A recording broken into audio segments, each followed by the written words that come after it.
Hey, what's good, man? It's your boy Big Dog. I want to make a video reacting to ESPN's first take and their comments about David Falk, who was Michael Jordan's agent. Well, he used to be his agent, and his comments about Michael Jordan and LeBron James, and how LeBron James might be top 10 to him. And I want y'all to leave our thoughts in the comment section. Here we go. And had two other superstars, he would have won 15 championships. On some of that was cut off. David Falk said if Michael Jordan would have cherry-picked teams like LeBron James, he'd have had about 15 championships. I cut off some of that, my bad. But, yeah, that's what was said. All right, here we go. Stephen A., your reaction.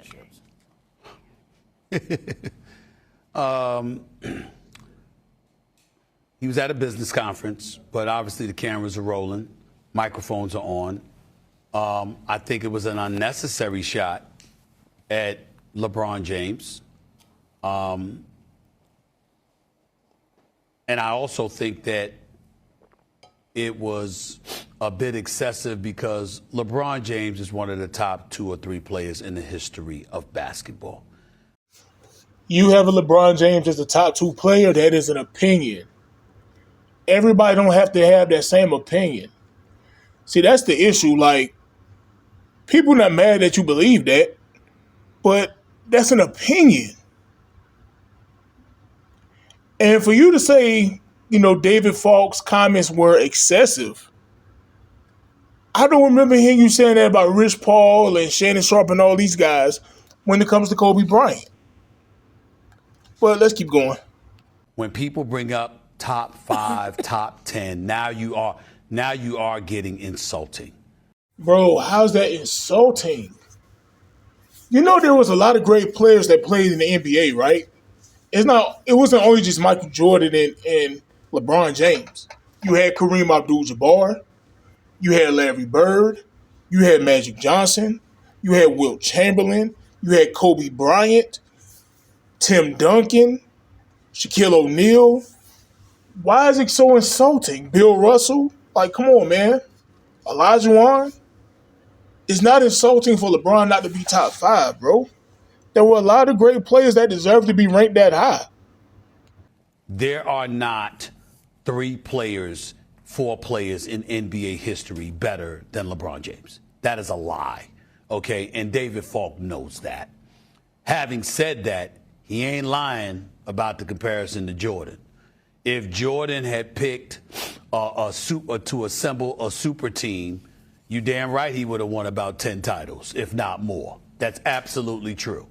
But that's not what Jordan did. And in the end, what LeBron is going to have to live with is the fact that you joined Miami for your first 2 titles.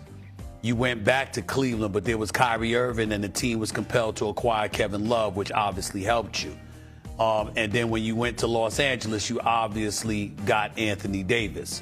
And so people are going to look at that and judge him accordingly, as opposed to somebody that stayed with one team, built it, won there first, last, and always. And that's going to be, in some people's eyes anyway, a blemish. I have no problem with that if the comparison is against Jordan. I do have a problem with it if you then try to look at LeBron and try to act like he's barely scratching the top 10 or whatever. LeBron James, in my estimation, is one of the top 2 players in the history of basketball. And if you want to drop him to 3 because of Kareem Abdul-Jabbar's resume, which is impeccable and beats because he's won on every level, I get that part. But LeBron James, to me, is top 2 all time. I don't want to hear top 5, don't want to hear top 10. Like, this is my thing, Stephen A. Smith. You're entitled to your opinion, but you're supposed to be a professional basketball expert, analyst, whatever. And for you to act like Michael Jordan, Kareem Abdul-Jabbar, well, you said those 2, keep them out. But Magic Johnson, Larry Bird, Kobe Bryant, Bill Russell, Wilt Chamberlain, we say Oscar Robertson, Hakeem Olajuwon, those players, you want those Stephen Curry, to say those players don't have a case to be top 5 It's insane, especially when you mention how LeBron James, he, joined up with other superstars all the time and all that. To act like that didn't happen, to act like those players I named are not top five worthy, is disingenuous. Not saying you got to have them top five, but to say they're not top five worthy is disingenuous. I don't believe LeBron's top five, but I'll be disingenuous and say, hey, he's not one of the great players of all time. I don't know why I have him ranked there. He's not my top five though. But I'm not gonna sit here and be like, oh man, he's top 91 or something. I ain't gonna say he's 91 or he number 50 or something like that. I recognize how he's a great player, but he's not in my top five either, and that's okay. If somebody got him in their top five, I'm not gonna bash them because of their opinion, man. Yeah, David Falk is one of the greatest agents of all time. Not only the deals he made with Michael Jordan, but some other business deals he's made that are really historic. He's kind of telling on himself a little bit here when he says probably top 10. He's telling on himself that he's not making an honest assessment. But we'll move past that. I do think it's an interesting thing to say what would happen if Jordan played in the modern era. Absolutely, especially like in 1998, when the Bulls were exhausted as a franchise, when Pippen was done, when Phil Jackson was done, when the Bulls management was done spending money. If Jordan didn't want to retire, if he wanted to move on, he absolutely could have won more titles. I don't think it's arguable at all. But if we're going to have the discussion about time and place, let's have the full discussion, because you can't just you can't cherry pick it. What if Hakeem Olajuwon decided to go team up with Karl Malone and John Stockton, like Kevin Durant went to the Warriors? What if after winning one title with Jordan at age 25, which is when Scottie Pippen, the same age as Kyrie Irving, what if Scottie Pippen wanted to trade to the New York Knicks? Brian Windhorst, what are you talking about? If Scottie Pippen joined the Knicks, if Olajuwon joined, who you say? Karl Malone and Stockton, I think is what it's. What are you talking about? We want to say they were the GOAT. We don't say Kevin Durant's the GOAT. We're talking about Jordan and LeBron, amongst the others. Michael Jordan didn't join up with superstars, and he dominated a whole decade and won 6 rings, 2 3-peats. What the hell are you talking about, Scottie Pippen? Scottie Pippen is not a GOAT level player. We wouldn't say Hakeem Olajuwon is the GOAT. And that's why a lot of people, including myself, are saying LeBron James not the GOAT. Or top 10 or whatever. What people feel like. Like, what are you talking about, bro? That was... Like, you should have said, what if Michael Jordan joined Karl Malone and Stockton? Or Michael Jordan joined the Bad Boy Pistons? Then that's different. We wouldn't have the same respect for Michael Jordan. Because, let's say he joined the Pistons like Kevin Durant joined Golden State. We would say, oh man, he joined the team that beat him. Some people argue Kevin Durant was the best player on the team. But they still don't have the same respect for Kevin Durant for joining Steph Curry's team after Steph Curry and his team beat him. So, like, what are you talking about, bro? That's what happened with Kyrie Irving. Kyrie Irving at age 25, after one title, forced his way out of Cleveland. What if Jordan was playing against a team like LeBron did when he had to go up against the super team that was formed in Boston with Garnett and Ray Allen and Paul Pierce? I mean, did y'all care about Kobe Bryant having to face Kevin Garnett, Ray Allen, and Paul Pierce? And in 2010, Rajon Rondo reaching his prime along with Ray Allen, Paul Pierce, and Kevin Garnett, and arguably one of the greatest defensive teams of all time. Y'all ain't care about that when it comes to Kobe Bryant. And he had to beat them without a top 75 player. No disrespect to Pau Gasol and those guys. A great team overall. But y'all ain't care about Kobe Bryant having to face a super team. Kobe beat that same team without stacking the deck. Y'all don't care about that. And y'all don't care about what LeBron James stacked the deck. Y'all don't say, well, dang, Steph Curry had to play against LeBron, Kyrie Irving, and Kevin Love in 2016. Y'all don't care about that. Or how a young OKC team had to face LeBron, Chris Bosh, and Dwayne Wade. Or Tim Duncan had to face those three, plus Ray Allen coming off the bench. And all. Y'all ain't care about that. Like, chill out. Sure, Jordan, if he wanted to cherry pick, absolutely could have done so. No question he could have won more titles. No doubt about that. But you can't look at it without looking at what was else happening in the league, what was going on around LeBron. And obviously, LeBron is going to pay a price for going to Miami. That people will always feel a certain way about that. But again, if you want to look at the full 360 degrees, if you want to say Kareem is up there, that's totally fine. You can make your case for Kareem. I'm not going to fight that. Kareem forced a trade that ended up being on a super team in Los Angeles. So here you go being disingenuous. Yes, Kareem got traded to the Lakers and ended up on the Lakers. But when he got to the Lakers were not a super team. Like, stop this, bro. They didn't get Magic Johnson until 1979. And even with Magic Johnson getting there, they still weren't a super team. They were a great team. Like, stop this, man. Stop. I'm fine. If you just want to denigrate LeBron, which is what David Falk wanted to do, go for it. He can do it. It's his prerogative, whatever. But don't throw that out without having a more fair way to look at it. Well, Wendy, I'm not going to allow David Falk to do that. And I think David Falk was a brilliant agent. And I think he's... Hold on, don't tell me he about to start crying. Lord have mercy. What Jay Williams got to say, man. Here we go. Salute to Jay Williams, though. He, Duke legend, man. But here we go. Built a brilliant business. But to me, that feels personal. That feels personal. So, it's interesting. Times reveal different opportunities for different players. So this feels personal, according to Jay Williams. I have a question, Jay Williams. I have a question for you and Stephen A. Smith. When Nick Wright, Shannon Sharp, Colin Cowherd, and all these people disrespect the legacy of Kobe Bryant, did that sound personal?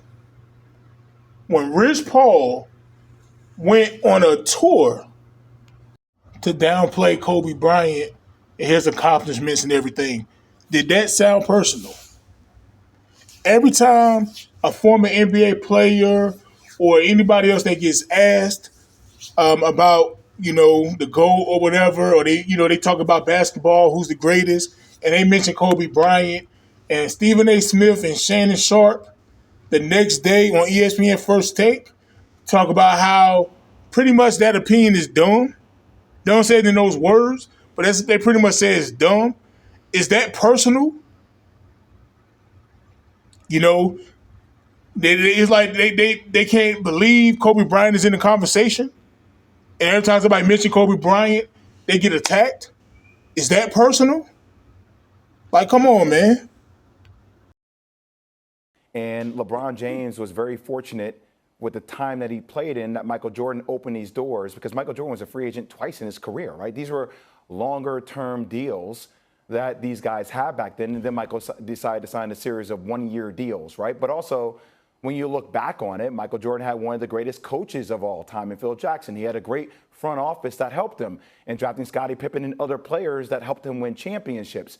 And, whenever somebody says terminology like cherry picking, that still doesn't get the job done. Jay Williams, you are 100% correct. You joining up with other superstars do not guarantee you're going to win a championship. But I'd be damned if that don't make it easier. I'd be damned if your chances don't get way higher. So we're not going to act like it's the same as helping your team build up and win a championship, bro. We're not doing that. We're not doing that at all, man. That makes your chances a whole lot easier. I tell people this, right? In the 80s, was Michael Jordan the greatest player in the league? No, that was Magic Johnson, Larry Bird, Moses Malone, Kareem Abdul-Jabbar. They was the greatest players in the 80s, right? But on the court, just skill-wise, Michael Jordan was the best player in the NBA. And people felt like he had the ability to be the greatest all time. But if Michael Jordan would have joined the Pistons after losing like Kevin Durant did, he still would have been the Finals MVP. He would have been the best player on the court, but he would not have been seen as the greatest all time. If Michael Jordan called up Olajuwon and let's say John Stockton or something and said, let's join up, He'd be winning Finals MVP. All that. But he will not be respected as the greatest of all time because the great players wanted to lead their team. They did not want to link up. Dominique Wilkins did not want to link up with Patrick Ewing. Isaiah Thomas didn't want to go to the Knicks. He said that was Patrick's team. So you're right. It doesn't guarantee when you cherry pick teams and build these super teams. It don't guarantee nothing, but you should win every time unless you're injured. I'm just saying. You know, there was still a passing of the torch that happened between Dwayne Wade and LeBron James. LeBron James then did go back to Cleveland. I mean, Kyrie Irving hit one of the biggest shots in NBA basketball history for him to win a world championship.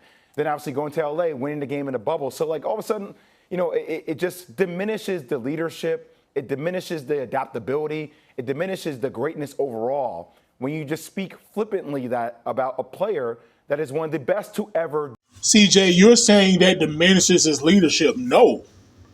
That tells us what his leadership is. Because when it gets too hot, he runs out the kitchen.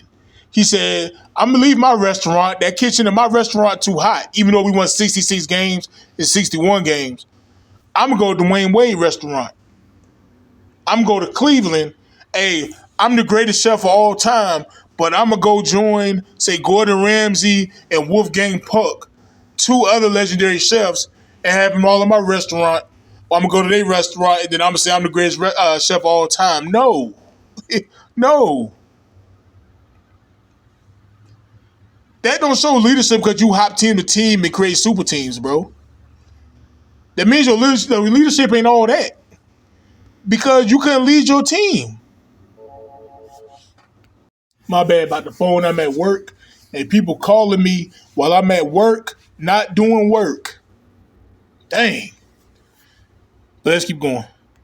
Do it. It's fine if you have more allegiance towards Michael Jordan, but that just feels extremely personal to me, Stephen A. It doesn't feel objective at all. Jay, well, I'm not refuting what you say, and I'll elaborate on your point in a minute. But just for clarification purposes, would you tell our audience why you feel it's personal? I mean, specify where would the personal come from? What do you think is personal? Why do you think rather David Falk will be personal in this particular evaluation? Why do you think he's doing it? You can answer questions in a lot of different ways. Stephen A., you and I go to a lot of these, right? I see it all the time at different sports conferences where it's like, okay, that's a set me up question, right? I know there are cameras everywhere. I know what conference I'm at. Like, Stephen A., I've seen you at play. You are brilliant at setting the kitchen table for what you want to talk about.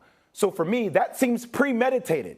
That doesn't just pop off the head. Okay. It's like, okay, I'm going to use this moment to say this specifically. To me, that is a personal, premeditated mindset. Or maybe it seemed premeditated because that's how he truly feels. Like, damn. Like, if somebody asked me, hey, yo, big dog, who your top 3 greatest NBA players of all time? I'm going to say Michael Jordan, Kobe Bryant, Magic Johnson. Does that sound premeditated? Yes, you know why? Because that's my top 3. If somebody say, yo, big dog, do you have LeBron as the GOAT or top 3? I say no, he probably my top 20 or something. That's probably going to, is that going to sound premeditated? Because that's how I truly feel? It's not like Falk just woke up this morning and said, yeah, LeBron James might be top 10. That might be how I truly feel. Like, when it comes to LeBron James, it's like, look, hey, Clutch, hey, I need a clutch check, man. I'm about to, hey, look, man, Rich Paul holler at me, man. Hey, man, them clutch checks must be, like, bruh, them clutch checks must be crazy.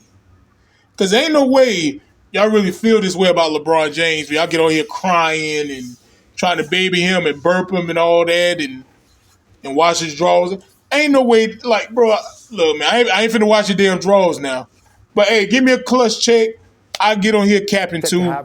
I get on here fake crying about how the world hates LeBron James and all that. Hey, yo, man, Rich Paul holler at me, man. I was asking that question.